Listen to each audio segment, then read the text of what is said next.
আজই ডাউনলোড করুন আর এনজয় করুন আপনার পছন্দের শো। তবে ভয় আমার একটাই জায়গাতে, মানুষটা নিজের স্বার্থসিদ্ধির জন্য কারোর ক্ষতি না করে দেয়। হ্যাঁ হ্যাঁ হ্যাঁ হ্যাঁ 1:30। আসলে এত আনন্দ পেয়েছি না আমি যে আনন্দের ছুটে ভুলে গেছি র্যাঙ্কটা। বাবা বাবা তোমার মনে আছে আমি তোমাকে কি বলেছিলাম? রক্ত কথা বলে মনে আছে তোমার বলেছিলাম? দেখো পাবলো স্কুলের এক্সামগুলোতে খুব একটা ভালো রেজাল্ট করেনি ঠিক কথাই, কিন্তু এত খেটে মেডিকেল এন্ট্রান্সটা কিন্তু ক্র্যাক করে নিয়েছে। I am proud of my son. Medical entrance pass করাটাই কিন্তু শেষ কথা নয়, এরপর ডাক্তারি পাস করার জন্য পড়াশোনাটাই হচ্ছে আলটিমেট। পাবলো বাবু, যদি তোমার কোথাও কোনো অসুবিধে হয় তাহলে কিন্তু আমাদেরকে জিজ্ঞেস করতে কোনো দ্বিধাবোধ করো না, বলো আমাদের। হ্যাঁ বলবে বলবে বলবে। কি রে আয়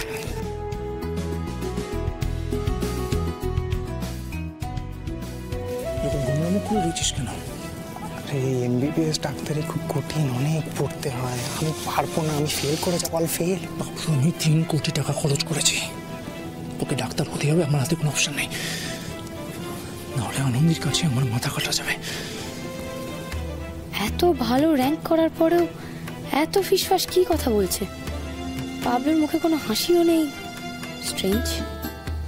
পাবলো, তুমি যা ভালো র্যাঙ্ক করেছো তুমি তো কলকাতার যে কোনো কলেজে চান্স পেয়ে যাবে গো। আরে হ্যাঁ, কালকেই তো কাউন্সেলিং। পাবলো কলকাতার নামী মেডিকেল কলেজে পড়বে, তোমরা সবাই দেখে নিও। শুনলে দিদি ভাই, এবার থেকে তোমার ছেলে তোমার কাছেই থাকবে। হ্যাঁ হ্যাঁ, এখানে থেকেই লেখাপড়া করুক, সেটাই ভালো। আমি যাই, মায়ের কাছে গিয়ে একটু প্রদীপ জ্বালিয়ে আসি। এত ভালো একটা খবর শুনলাম।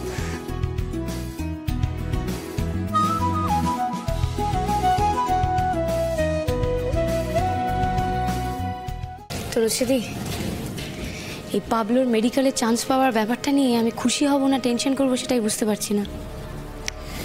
দেখো, টেনশন করার কিন্তু আরও একটা বিষয় আছে জানো তো আনন্দে। তুমি 2 দিন ল্যাবে ছিলে বলে না আমি তোমাকে ডিস্টার্ব করিনি, কিন্তু সেদিন রাতে না, মানে বেশ অনেকটা রাতে আমি বর্দাকে দেখলাম কিছু একটা অন্ধকারে বসে লাইট ট্রেসিং করছিল জানো।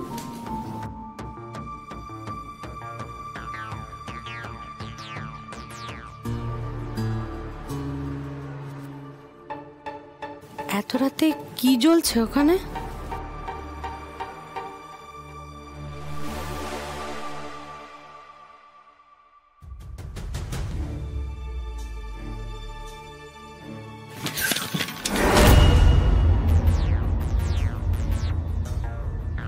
কি ব্যাপার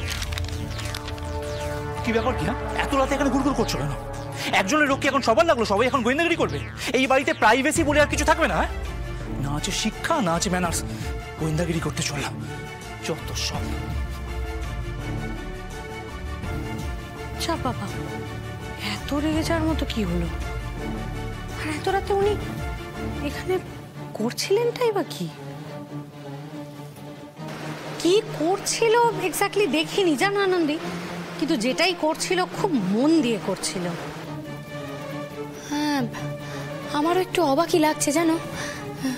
জানো তো তনুশ্রীদি, আমিও যখন ওই সেদিন রাত্রিবেলা ল্যাবে যাব বলে বেরোচ্ছিলাম,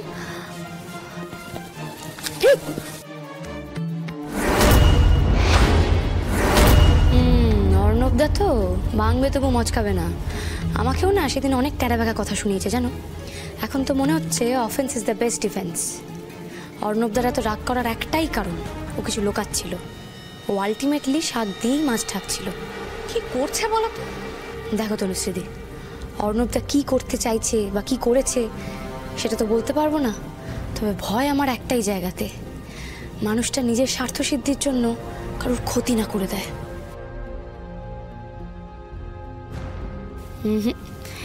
এই ঘটনাগুলো আদিকে আমাকে জানাতেই হবে।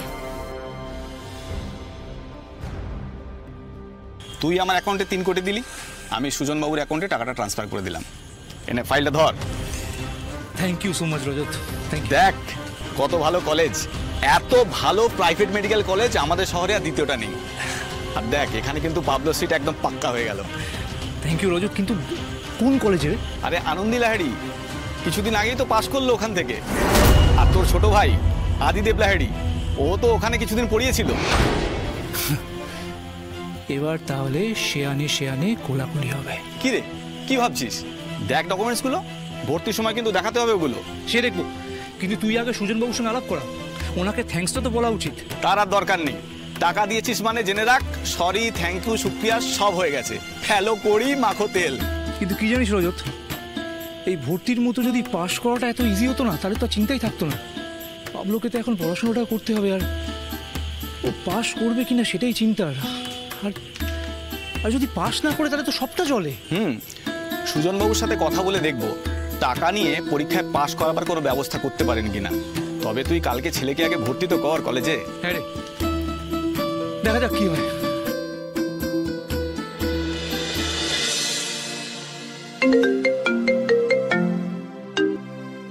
হ্যালো, হ্যাঁ আমরা এই পৌঁছলাম, প্রিন্সিপালের ঘরে যাব।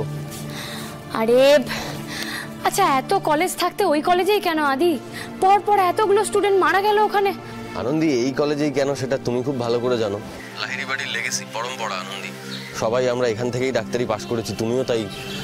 দেখো, আমার মনে হয় তুমি এখন ল্যাবে আছো, তোমাকে অনেক কঠিন কঠিন দায়িত্ব সামলাতে হচ্ছে। তুমি ওদিকটা সামলাও, আমি এদিকটা দেখে নিচ্ছি। আমরা একটু দুজনে ভাগাভাগি করে নিই দায়িত্বগুলো। ভাগাভাগি? ভাগাভাগি মানে কি? মানে আমি ল্যাব আর তুমি মেডিকেল কলেজ, তাই তো? সে তুমি যদি আমার ওপর ভরসা করো, তাহলে আমি অফিসার ময়ূকবাবুর সঙ্গে ইনভেস্টিগেশনে আমি থাকতেই পারি। আদি, আমি নিজের থেকেও বেশি তোমাকে ভরসা করি। বেশ, তাহলে তো হয়েই গেল। আমার পাহাড়ি ঝর্ণা যখন আমার উপর ভরসা রেখেছে, তাহলে তো জটটা খুলতেই হচ্ছে। আনন্দি, তোমাকে অল দ্য বেস্ট। আমরা সবাই জানি তুমিও পারবে। আমি একা নই আদি, আমরা পারবো, আমাদের পারতেই হবে। আর এখন তো আমাদের দায়িত্ব আরো অনেকটা বেড়ে গেল, তাই না? আমাদের বাড়ির ছেলেও তো এখন ওই কলেজেই। ঠিক আছে, রাখছি। এই পাবলু, এই সবে তো বাড়িতে এলি বল, আর এখনই ডাক্তারি পড়তে তোকে হোস্টেলে যেতে হবে? আর দুটো দিন থাকা যায় না? আরে শোনো না, আরে শোনো, তুমি এত কেন ভাবছো? ডাক্তার পাবলো এবার থেকে তোমার সঙ্গেই থাকবে, বিশ্বাস করো। আর তাছাড়া আমাদের পরিবারের পরের জেনারেশন এখানে পড়তে এলো। এখানে সব টিচাররা আমাদেরকে চেনে, তোমার কোনো অসুবিধা নেই।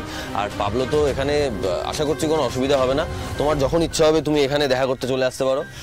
কি ব্যাপার, আমার স্টুডেন্টের মুখ কালো হয়ে আছে কেন? এত সুন্দর রেজাল্ট করেছে, চিয়ার আপ, ভেরি গুড।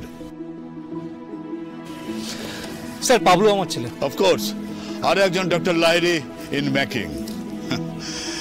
জানো পাবলো, এখান থেকে তোমার আগে যারা পাস আউট করেছে তারা পরবর্তীকালে খুব বড় বড় ডাক্তার হয়েছে, জানো তো? অফকোর্স, কারণ তারা সবাই ডাক্তারিটা মন দিয়েই পড়েছে। আসলে কি বলতো, ডাক্তারি করতে গেলে না রেসপন্সিবল হতে হয়। আর এই রেসপন্সিবল হতে গেলে তোমাকে সবার আগে পড়াশোনাটা মন দিয়ে করতে হবে, বুঝতে পেরেছো?